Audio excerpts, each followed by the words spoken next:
আসসালামু আলাইকুম। আজকে আমরা পড়ব হচ্ছে HSC chemistry first paper second chapter, যেটার নাম হচ্ছে আমাদের কোয়ালিটেটিভ কেমিস্ট্রি। তো মোটামুটি হয়তো বা ফুল চ্যাপ্টারটা আমাদের শেষ করতে 25টা লেকচারের মতো লাগতে পারে অ্যারাউন্ড। তো আজকে হচ্ছে আমরা ফার্স্ট লেকচার শুরু করতেছি। যদি এই চ্যাপ্টারের শুরুতে আমরা একটু ইন্ট্রোডাক্টরি আলোচনা করি যে আমাদের পার্টিকেল নিয়ে কথা বলতে হবে। এনশিয়ান্ট টাইমে আমাদের ধারণা ছিল যে এই যে আমাদের অ্যাটম যে জিনিসটা আছে, এটা হচ্ছে একদম স্মলেস্ট, এটাকে আমরা আর কখনোই ডিভাইড করতে পারবো না বা ভাগ করতে পারবো না। তো এটা হচ্ছে আমাদের প্রাচীনকালে ধারণা ছিল। এরপর আমরা ইলেকট্রন আসতে দেখছি, প্রোটন, নিউট্রন, মিউন, বোসন, অনেক টাইপের পার্টিকেল আসছে। তো একদম ফার্স্টে যদি আমরা বলি, 1807-এ আমাদের গ্রিক ফিলোসফার, আমরা সবাই হয়তোবা তার নাম শুনছি, সে হচ্ছে আমাদেরকে ডেমোক্রিটাস। তো ডেমোক্রিটাস এসে আমাদেরকে বলল যে অ্যাটমকে আমরা আর কখনো ছোট ভাগে ভাগ করতে পারবো না, মানে এটাই আমাদের ম্যাক্সিমাম স্মলেস্ট পার্টিকল। তো তার যদি আমি মতবাদটা এখানে একটু লিখি, স্টেটমেন্টটা, যে আমাদের অ্যাটম ইজ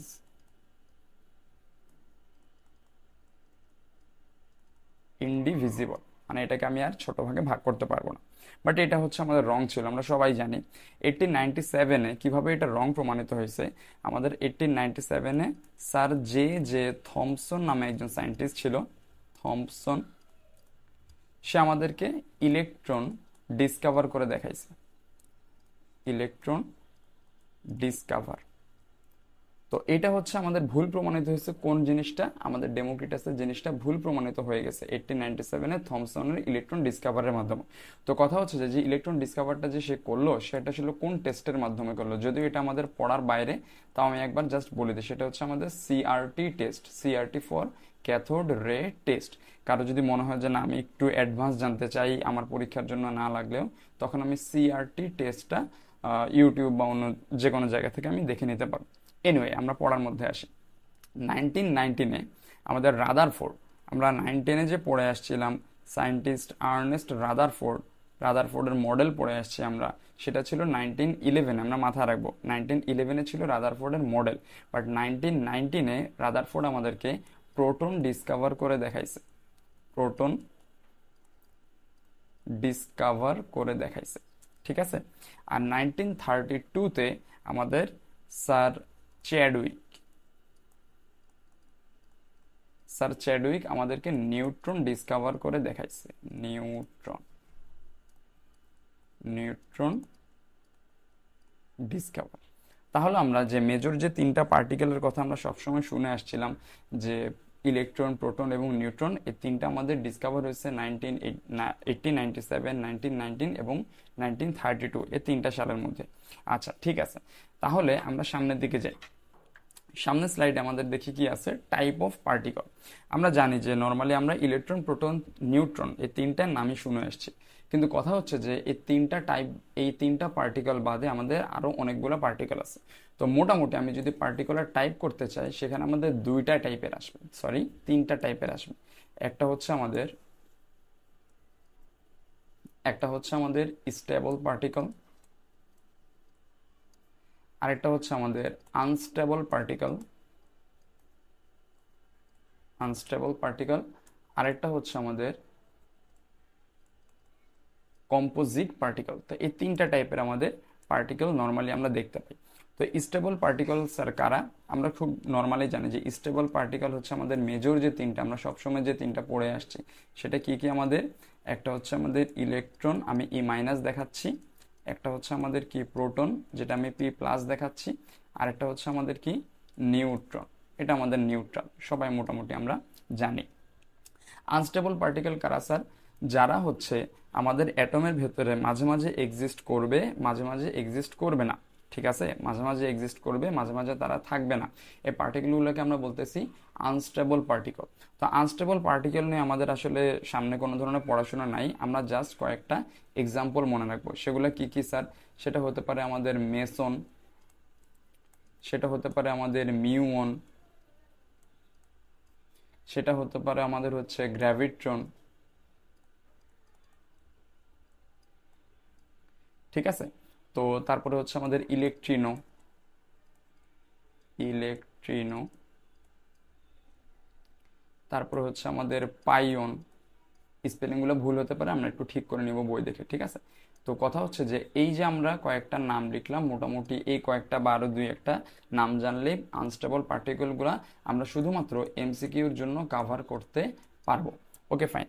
এখন কথা হচ্ছে যে স্যার, যে আমাদের কম্পোজিট পার্টিকেল কোনগুলো, আমরা বুঝলাম যে স্টেবল পার্টিকেলগুলো সবসময় এক্সিস্ট করবে, আনস্টেবলগুলো এক্সিস্ট করতেও পারে, নাও করতে পারে, এবং লাস্টলি আমাদের আসতেছে কম্পোজিট পার্টিকেল। বুঝতেই পারতেছি স্টেবল আনস্টেবলের বাইরে আরেকটা আছে, সেটা আমাদের কি একটু ডিফারেন্ট কাইন্ড অফ, তাই না, স্পেশাল।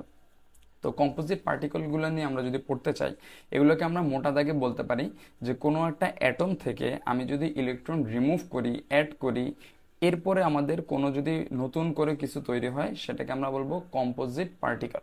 যেমন এখান থেকে আমি যদি বলি, একটা হচ্ছে আমাদের আলফা পার্টিকেল, আলফা পার্টিকেল, আরেকটা হচ্ছে আমাদের ডিউটেরন, ঠিক আছে? একটা হচ্ছে আমাদের আলফা পার্টিকেল, আরেকটা হচ্ছে আমাদের কি, ডিউটেরন। এখন আলফা পার্টিকেলটা কি? আলফা পার্টিকেলটা যদি আমরা বলি, আমরা সবাই হিলিয়াম চিনি, তাই না স্যার? হিলিয়াম, এটা হচ্ছে আমাদের হিলিয়াম। হিলিয়ামের ভেতর দুইটা প্রোটন থাকে এবং দুইটা নিউট্রন থাকে, তাহলে এটার ম্যাস নাম্বার হচ্ছে 2+2=4। আচ্ছা, হিলিয়ামের ভেতর স্যার কয়টা ইলেকট্রন থাকে? দুইটা ইলেকট্রন থাকে, কারণ হচ্ছে আমাদের হাইড্রোজেন হিলিয়াম সেকেন্ডে আসে। এখন আমি যদি এই দুইটা ইলেকট্রনকে বাইরে বের করে দিই, তাহলে এটা কি তৈরি হবে? 4 2 হিলিয়াম 2+। এই জিনিসটাকে আমরা বলতেছি হচ্ছে আমাদের আলফা পার্টিকেল। এটাকে আমরা কি বলতেছি? আলফা পার্টিকেল, ঠিক আছে? আচ্ছা, এখন এখন আলফা পার্টিকেল তাহলে আমরা যদি এক কথায় বলতে চাই স্যার, এক কথায় জিনিসটা কি হবে, যে হিলিয়ামের ভেতরে নিউক্লিয়াস থাকে, বাইরের দিকে ইলেকট্রন থাকে। আমি যদি দুইটা ইলেকট্রনকে রিমুভ করে দিই, তাহলে শুধুমাত্র কি থাকবে? Helium nucleus. তাহলে আলফা পার্টিকেলটাকে আমি এক কথায় কি বলতে পারি? Helium, helium nucleus. Okay fine. তারপরে আসে হচ্ছে আমাদের ডিউটেরন। আমরা সবাই ডিউটেরন নামটা চেনা চেনা লাগতেছে, তাই না? আচ্ছা, আমি যদি বলি 9-10-এ আমরা একটা টপিক পড়েছিলাম আইসোটোপ, সেখানে হাইড্রোজেনের 3টা আইসোটোপ ছিল ন্যাচারাল, তাই না? সেটা হচ্ছে একটা প্রোটিয়াম, আরেকটা ছিল ডিউটেরিয়াম, আরেকটা ছিল হচ্ছে আমাদের ট্রিটিয়াম। তো ডিউটেরিয়াম যেটা ছিল, ডিউটেরিয়াম ছিল 2 1 হাইড্রোজেন, এটা ছিল আমাদের ডিউটেরিয়াম। আমি যদি বলি ডিউটেরন, এখানে কয়টা ইলেকট্রন আছে স্যার? একটা ইলেকট্রন। হাইড্রোজেন অলওয়েজ কয়টা? একটা ইলেকট্রন।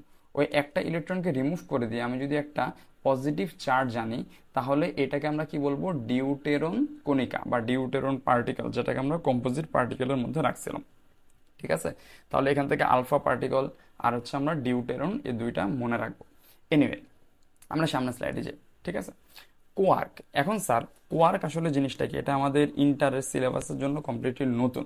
কোয়ার্ক নিয়ে হয়তো বা খুব বেশি ডিপ আলোচনার দরকার নাই, যদিও আমরা করব, পড়াশোনা পরীক্ষার জন্য দরকার নেই। তো কোয়ার্ক জিনিসটা কি স্যার? এর আগে আমরা দেখছিলাম যে আমাদের মেইন 3টা পার্টিকেল কি ছিল? প্রোটন, আরেকটা ছিল হচ্ছে আমাদের নিউট্রন, আরেকটা হচ্ছে আমাদের কি? ইলেকট্রন। তো কথা হচ্ছে যে এই 3টা যে পার্টিকেল আছে, এগুলোকে কি আমি ছোট ভাগে ভাগ করতে পারবো কিনা? অ্যান্সার হচ্ছে ইয়েস, আমরা পারবো। প্রোটন আর নিউট্রনকে আমি যদি ভাঙি, আরো স্মলেস্ট পার্টিকেল পাবো, যেটার আমরা নাম দিছিলাম কি? কোয়ার্ক।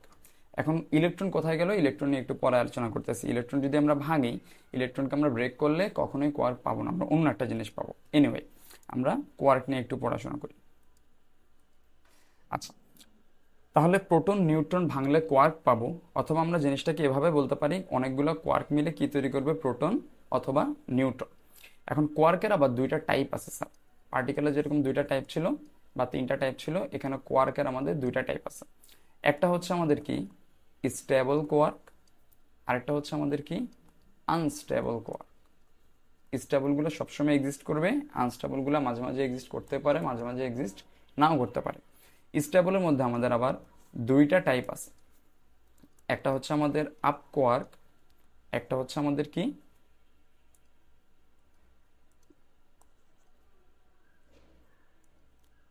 একটা হচ্ছে আমাদের ডাউন কোয়ার্ক, ঠিক আছে? আচ্ছা, আনস্টেবলের মধ্যে আমাদের অনেকগুলো আছে। একটা হচ্ছে আমাদের টপ, একটা হচ্ছে আমাদের বটম, একটা হচ্ছে আমাদের charm, and the last one is strange. ঠিক আছে, কোনো কোনো বইতে বা কোনো কোনো কেউ যদি বলে যে এটা স্ট্রং, এটা আসলে স্ট্রং না, এটা হচ্ছে স্ট্রেঞ্জ। ঠিক আছে, আচ্ছা তাহলে এই চারটাকে একটু আমরা আলাদা করি। এই চারটা হচ্ছে কিসের মধ্যে থাকবে? এটা হচ্ছে আমাদের আনস্টেবল পার্টিকেলের অংশ। আচ্ছা, এখন স্টেবল পার্টিকেল নিয়ে আমরা পড়াশোনা করি, সেম ভাবে এখানে আমরা আনস্টেবল নিয়ে কোনো ধরনের পড়াশোনা যাচ্ছে না। আপকোয়ার্কের যদি আমি কথা বলি, আপকোয়ার্কের একটা চার্জ আছে। দেখেন স্যার, প্রোটনের চার্জ আছে, ইলেকট্রনের চার্জ আছে, নিউট্রনের চার্জ অ্যাকচুয়ালি 0। আচ্ছা, তো আপকোয়ার্কেরও সেম ভাবে একটা চার্জ আছে, সে চার্জটা কত?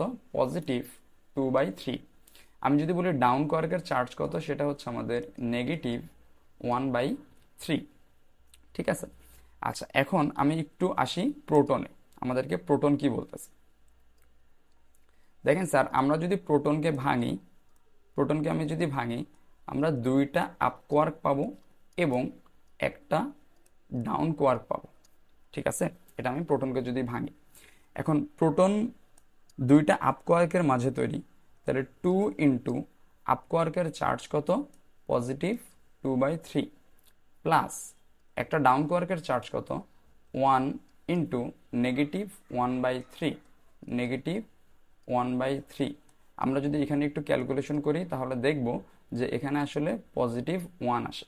তাহলে দেখেন, প্রোটনের চার্জ আমরা ছোটবেলা থেকে পড়ে আসছি, যেটা রিলেটিভ চার্জ সেটা হচ্ছে পজিটিভ 1। আর আমরা যদি এখন দেখি যে নিউট্রনের চার্জ কত, সেটাও বের করা যাবে। নিউট্রনের চার্জটা আমি হচ্ছে এইখানে লিখতেছি। হ্যাঁ, আচ্ছা, নিউট্রনকে আমরা যদি ভাঙি তাহলে 2টা ডাউন কোয়ার্ক পাবো এবং একটা পাবো আপ কোয়ার্ক। এখন 2টা ডাউন কোয়ার্কের আমরা যদি চার্জে আসি 2 ইন্টু নেগেটিভ 1/3 প্লাস আপ কোয়ার্কের চার্জ হচ্ছে আমাদের পজিটিভ 2/3, তাহলে অ্যাকচুয়ালি আমরা দেখবো এটা 0 ভ্যালু আসে। ঠিক আছে, তাহলে দেখেন প্রোটনকে আমরা ভাঙলে সেটার আমরা চার্জ পাচ্ছি পজিটিভ 1, আর নিউট্রনকে যদি আমরা দেখি সেটা চার্জ পাচ্ছি কত? 0। তাহলে প্রোটন আর নিউট্রন আসলে কি দিয়ে তৈরি? কোয়ার্ক দিয়ে তৈরি। এখন লাস্ট কোশ্চেন আমাদের, যে কোয়ার্ক এবং ইলেকট্রন আসলে কি দিয়ে তৈরি? আমাদের এটা যদিও বইয়ের ভেতরে পড়ে না, বাট তাও আমরা একটু স্পেশালি মনে রাখি যে কোয়ার্ক এবং ইলেকট্রনকেও আসলে ভাঙা যায়। সেটা যদি আমরা ভাঙি তাহলে আমরা ফাইনালি কি পাবো? ফাইনালি পাবো হচ্ছে আমাদের স্ট্রিং। এবং এটাই আমাদের সায়েন্টিস্টদের আবিষ্কার করা বা ডিসকভার করা সবচেয়ে স্মলেস্ট, মানে স্মলেস্ট কি বলবো এটাকে, পার্টিকেল বলা যায়। ঠিক আছে, তাহলে স্ট্রিং। আমি একটু সামারি করি। ফার্স্টে আমরা জানতাম না, আমরা জানতাম না যে অ্যাটমকে ভাঙা যায় কি যায় না। তারপর আমরা দেখলাম যে 3জন সায়েন্টিস্ট আসলো, 3টা পার্টিকেল নতুন করে আবিষ্কার করছে। দেন যদি আসি আমরা টাইপ অফ পার্টিকেল দেখছিলাম, কি কি টাইপ আছে, স্টেবল, আনস্টেবল, কম্পোজিট। তারপরে সামনের দিকে যদি আসি আমরা কোয়ার্ক নিয়ে আলোচনা করছিলাম, এবং লাস্ট অফ অল আমরা বলছি প্রোটন এবং নিউট্রনকে যদি ভাঙি কোয়ার্ক পাবো, কোয়ার্ক এবং ইলেকট্রনকে ভাঙলে আমরা কি পাবো? স্ট্রিং পাবো। ওকে, ফাইন। আচ্ছা, এখন স্টেবল পার্টিকেলগুলো নিয়ে আমাদের একটু আলোচনা করা যাক। স্টেবল পার্টিকেল আমরা বলছিলাম ফার্স্টেই যে স্টেবল পার্টিকেল কয়টা ছিল? 3টা, তাই না? আচ্ছা, সেই স্টেবল পার্টিকেলগুলো কি কি? একটা হচ্ছে আমাদের কি? প্রোটন, একটা হচ্ছে আমাদের নিউট্রন, আরেকটা হচ্ছে আমাদের কি? ইলেকট্রন। আচ্ছা, কয়েকটা প্রপার্টি লিখে ফেলি আমরা প্রোটনের। প্রোটন একটু আগে আমরা দেখছিলাম যে প্রোটনের ডিসকভারার কে? Ernest Rutherford. নিউট্রনের ডিসকভারার কে? Sir Chadwick. ইলেকট্রনের ডিসকভারার কে? আমাদের sir J J Thomson. Okay, fine. এখন প্রোটনের আমি যদি বলি প্রোটনের ম্যাস কত? ম্যাস নাম্বার হচ্ছে 1.673 ইন্টু 10⁻27 কেজি। আমরা এখানে অবশ্যই ইউনিটটা মাথায় রাখবো। নিউট্রনের ম্যাস কত? নিউট্রন হচ্ছে আমাদের 1.675 ইন্টু 10⁻27 কেজি। আমরা ইলেকট্রনে যদি আসি সেটা হবে 9.11 ইন্টু 10⁻31 কেজি। এখন স্যার, আমরা ছোটবেলায় একটা জিনিস পড়ে আসছিলাম। ছোটবেলায় আমরা কি পড়ে আসছিলাম? যে কার্বন-12 আইসোটোপের যে ম্যাস আছে তার 1/12 অংশটাকে আমরা হচ্ছে কি কাউন্ট করি, 1.66 ইন্টু 10⁻⁻27 কেজি, এরকম একটা ভ্যালু আসে। এখন ওই যে ভ্যালুটা আসে ওই ভ্যালুটাকে আসলে আমরা বলবো যে 1 অ্যাটমিক ম্যাস ইউনিট। তাহলে 1 অ্যাটমিক ম্যাস ইউনিট বলতে কি বোঝায়, কার্বন-12 আইসোটোপের টোটাল যে ম্যাস আছে সেটার 1/12 অংশ, সেটা কত, 1.66 ইন্টু 10⁻27 কেজি। ঠিক আছে, তাহলে আমাদেরকে এখন যদি বলে যে প্রোটনের যে ম্যাস আছে সেটা কত AMU, একটু আমরা লক্ষ্য করি, প্রোটনের যে ম্যাস আছে সেইটা কত AMU, বলে নাই কিন্তু কত গ্রাম অথবা কত কেজি, এরকম কিছু আমাদেরকে বলে নাই, বলছে যে কত AMU, অ্যাটমিক ম্যাস ইউনিট। আমি একটু ফুল ফর্মটা এখানে লিখে দিই, অ্যাটমিক মাস ইউনিট। ঠিক আছে, তাহলে আমরা কি করব, যদি প্রোটনের ম্যাস AMU তে বের করতে বলে তাহলে আমরা কি করব, যে প্রোটনের যে ম্যাসটা আছে কেজি ইউনিটে সেটাকে হচ্ছে আমরা এই AMU এর টোটাল ভ্যালুটা দিয়ে ভাগ করব, যে 1.66 ইন্টু 10⁻⁻27, এটা দিয়ে বের করলে মোটামুটি 1 পয়েন্ট সামথিং একটা ভ্যালু আসবে, সেটাই হচ্ছে আমাদের প্রোটনের mass. Same case for neutron, same case for electron. এবার আসি হচ্ছে আমরা যে প্রোটনের চার্জ কত, প্রোটনের চার্জটা যদি একটু আমরা আলাপ করি, প্রোটনের চার্জ হচ্ছে, চার্জ এখানে লিখি আমরা, চার্জ আমরা কুলম্ব ইউনিটে নিচ্ছি তাই না, সেটা হচ্ছে 1.60 ইন্টু 10⁻⁻19 কুলম।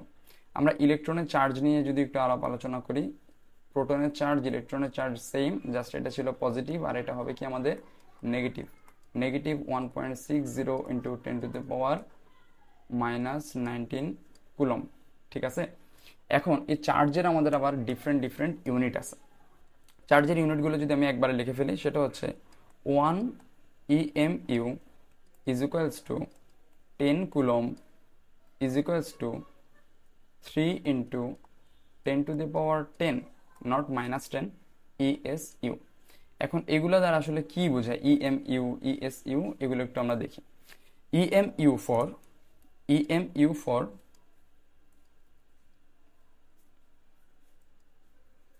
EMU দিয়ে বোঝা হচ্ছে আমাদের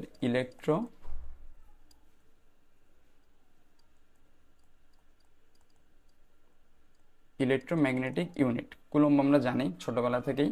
আর ESU দিয়ে আমরা কি বুঝবো, ইলেকট্রোস্ট্যাটিক ইউনিট।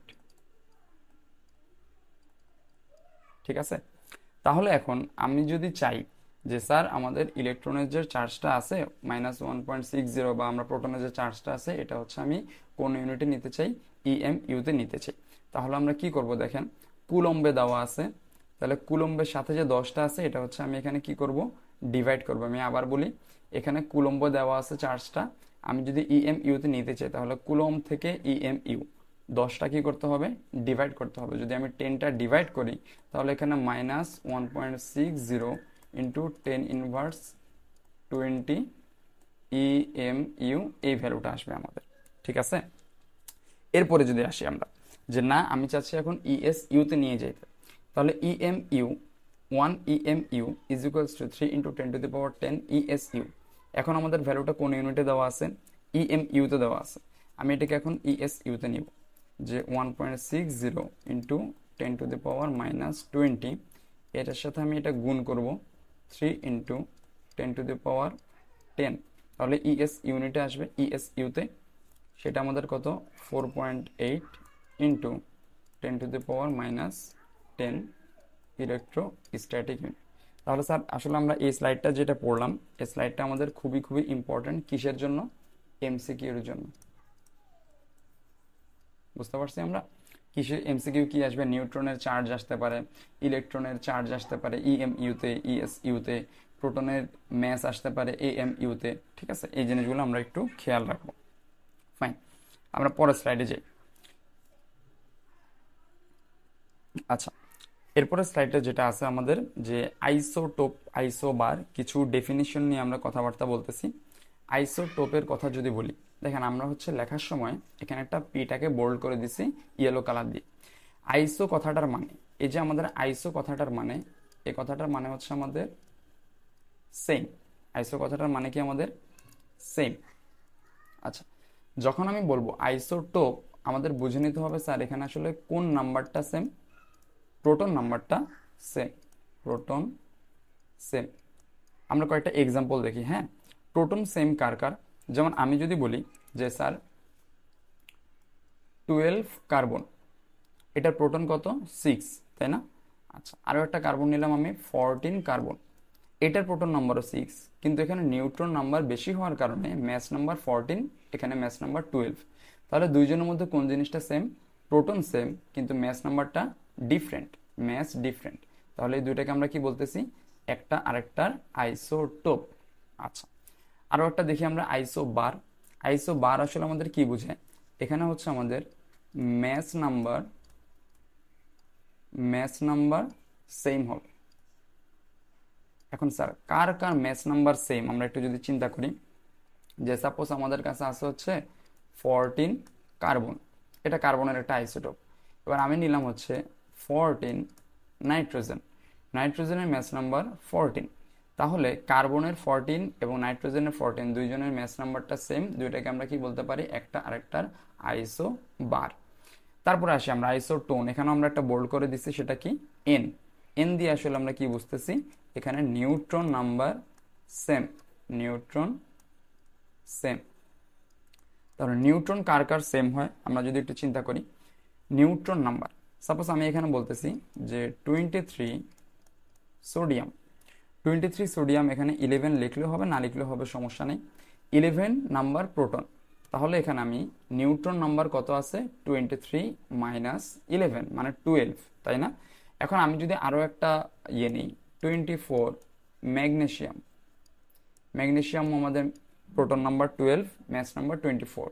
তাহলে এখানে অ্যাকচুয়ালি আমাদের নিউট্রন নাম্বারটা কত আছে? 24 মাইনাস 12, কত আসবে? 12 আসবে। তাহলে এটারও 12, এটারও 12, এই দুইটাকে আমরা বলতেছি একটার একটার আইসোটোন। আইসো ইলেকট্রনিক, এবার আমরা আরো ইজি হয়ে গেছে আমাদের, যে electron number, electron number same. এটার এক্সাম্পল যদি আমরা একটু নিচে দেই, এখানে লিখি আমরা, এটার এক্সাম্পল কি হতে পারে? এটার এক্সাম্পল সবচেয়ে সোজা, সেটা কি? যে স্যার সোডিয়ামে কয়টা ইলেকট্রন থাকে? 11। সোডিয়াম প্লাসে কয়টা থাকবে? একটা কমে যাবে, 10টা, তাই না? আমি যদি বলি নিয়ন, 10টা ইলেকট্রন থাকে। আমি যদি বলি ফ্লোরিনে 9টা থাকে, একটা এক্সট্রা দিলাম, তাহলে কয়টা হয়ে গেছে? 10টা। তারপর আমি যদি বলি অক্সিজেন 2 মাইনাস, অক্সিজেনে 8টা থাকে, 2টা এক্সট্রা আনলাম, 10টা। তারপর আমি বলতে পারি অ্যালুমিনিয়াম 3 প্লাস, অ্যালুমিনিয়ামে 13টা থেকে 3টা কমায় ফেলছি, তাহলে আমাদের 10টা।